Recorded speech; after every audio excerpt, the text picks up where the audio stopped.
નમસ્કાર વિદ્યાર્થી મિત્રો, સ્વાગત છે તમારું આજના એક નવા વિડીયોમાં। ડિજિટલ ગુજરાત સ્કોલરશિપ 2024-25 માટેના ફોર્મ ઓલરેડી બહુ બધા વિદ્યાર્થીઓ ભરી ચૂક્યા છે અને અમુક વિદ્યાર્થીઓને જેમને બાકી છે એમના ફોર્મ ફિલ કરવાનું અત્યારે શરૂ છે, કેમ કે એની તારીખો જે છે એ લંબાવવામાં આવી ચૂકી છે। તો આજે આપણે વિડીયોમાં જોઈશું કે તમારી સ્ટેટસની અંદર ફોર્મ ફિલ કર્યા બાદ received by principal, application pending at office level, authority, approved by authority, એના બાદ ક્વેરી બાય ઓથોરિટી, આવા બહુ બધા સ્ટેટસ જોવામાં આવી શકે છે। તો એ સ્ટેટસનો શું મિનિંગ થાય છે અને તમે આનું સોલ્યુશન કઈ રીતે લાવી શકો જ્યારે ક્વેરી આવે ત્યારે, એની સંપૂર્ણ ચર્ચા આજે આપણે વિડીયોમાં કરીશું। અથવા બ્લેન્ક હોય તો એ બ્લેન્કનો મતલબ શું થાય છે એના વિશે પણ ચર્ચા આજે આપણે આ વિડીયોમાં કરીશું। તો વિડીયોને લાસ્ટ સુધી જરૂર જુઓ, બિલકુલ સ્કીપ ના કરતા, કેમ કે એક પોઈન્ટ હશે જે તમારી અંદર આવતું હશે, પરંતુ તમે જો વિડીયો સ્કીપ કરશો તો એ પોઈન્ટ જતો રહેશે અને તમારી જે ડાઉટ છે ક્લિયર થશે નહીં। અને અપ્રુવડ બાય ઓથોરિટી હોય તો પણ અમુક વિદ્યાર્થીઓને કેમ સ્કોલરશિપ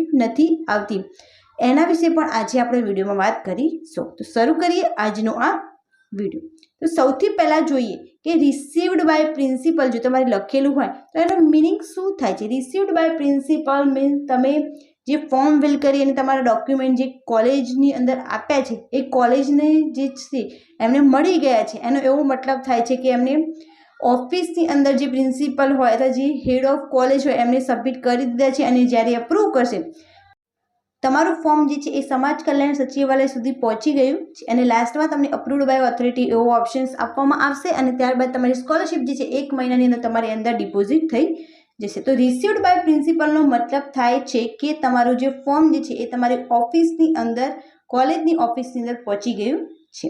ત્યારબાદ જે બીજો ઓપ્શન છે કે application pending at office level, આનો મતલબ થાય છે કે તમારી એપ્લિકેશન છે એ અત્યારે કોલેજ દ્વારા વ્યૂ કરવામાં આવી રહી છે અને ટૂંક જ સમયમાં આ એપ્લિકેશનનું જે રિઝલ્ટ જે છે એ આવી જશે। ત્યાં પેન્ડિંગ છે તે પ્રોસેસ કરી રહ્યા છે, તે બધું ચેકિંગ કરી રહ્યા છે કોલેજની અંદર કે ડોક્યુમેન્ટ એ બધું તમે પરફેક્ટલી અપ્રૂવડ કરશે કે નહીં, અને જો તમારા ડોક્યુમેન્ટને બધું જ પરફેક્ટ હશે, ડિટેલ પણ પરફેક્ટ હશે તો ત્યાંથી અપ્રૂવ કરવામાં આવશે। અને કોલેજની અંદર જો એમને કોઈ ક્વેરીઝ દેખાય અથવા ડોક્યુમેન્ટ અથવા ઇન્ફોર્મેશનમાં ક્વેરી દેખાય તો એ રિજેક્ટ પણ કરી શકે છે અને તમારે એડિટ કરીને એને ફરીથી સબમિટ કરી અને ફરીથી ડોક્યુમેન્ટ તે આપવાના રહેશે।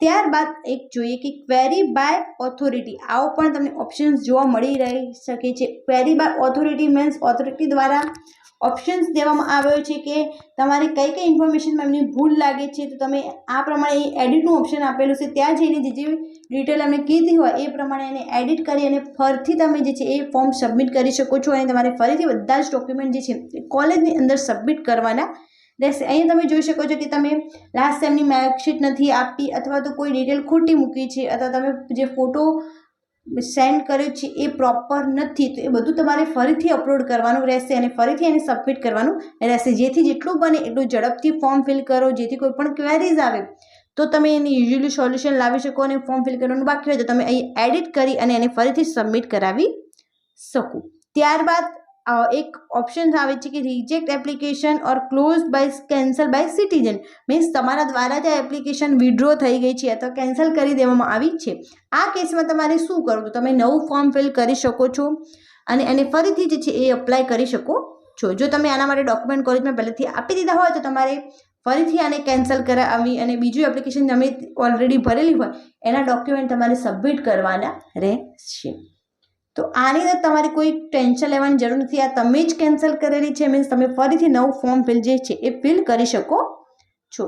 ત્યારબાદ તમે અહીંયા જોઈ શકો છો કે તમને આવું બ્લેન્ક બતાવી રહ્યા છે, તો બ્લેન્કનો મતલબ શું છે કે તમારી જે પ્રોસેસ છે એ અંડર પ્રોસેસમાં છે, તમારા ડોક્યુમેન્ટને બધું જ તમે જે એપ્લિકેશન કરેલી છે એ અંડર પ્રોસેસમાં છે। આ રીતે 2-3 દિવસમાં તમને એ સ્ટેટસ જોવા મળી જશે કે રિસીવ્ડ બાય પ્રિન્સિપલ અથવા પેન્ડિંગ એટ ઓફિસ લેવલ, જે પણ સ્ટેટસ હશે તમને 2-3 દિવસમાં અપડેટ થઈ જશે અને તમને અહીંયા લખેલું જોવા મળશે। તો આ કેસમાં પણ તમારે કોઈ પણ ટેન્શન લેવાની જરૂર નથી।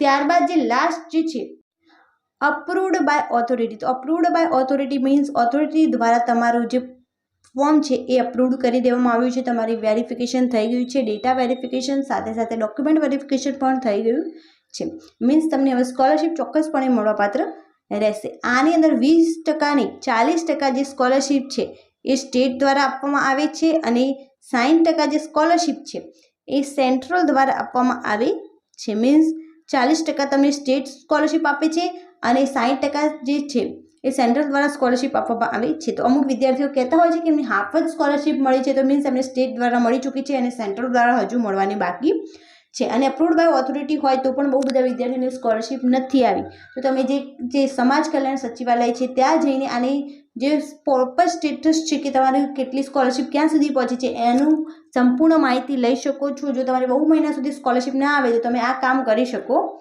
છો. અને ચોક્કસપણે ધ્યાન રાખો કે તમારી બેંક ડિટેલ તમે પ્રોપર રાખેલી હોય, બાકી બીજાના અકાઉન્ટમાં જે છે એ તમારી સ્કોલરશિપ પણ જઈ શકે છે. તો ઇઝીલી આવા કેસ ઓછા હોય છે, પરંતુ અમુક વાર આવો કેસ થઈ જાય છે. તો આની જરૂરથી ધ્યાન રાખો અને આ બધા સ્ટેટસનું મિનિંગ શું થાય એ તમારા ફ્રેન્ડ્સને પણ શેર કરો, જેથી એમને પણ આની ઇન્ફોર્મેશન મળી રહે અને એ પણ જે છે એમની સ્કોલરશિપ આવશે કે નહીં એમને ખ્યાલ આવી જાય. Thank you so much for watching.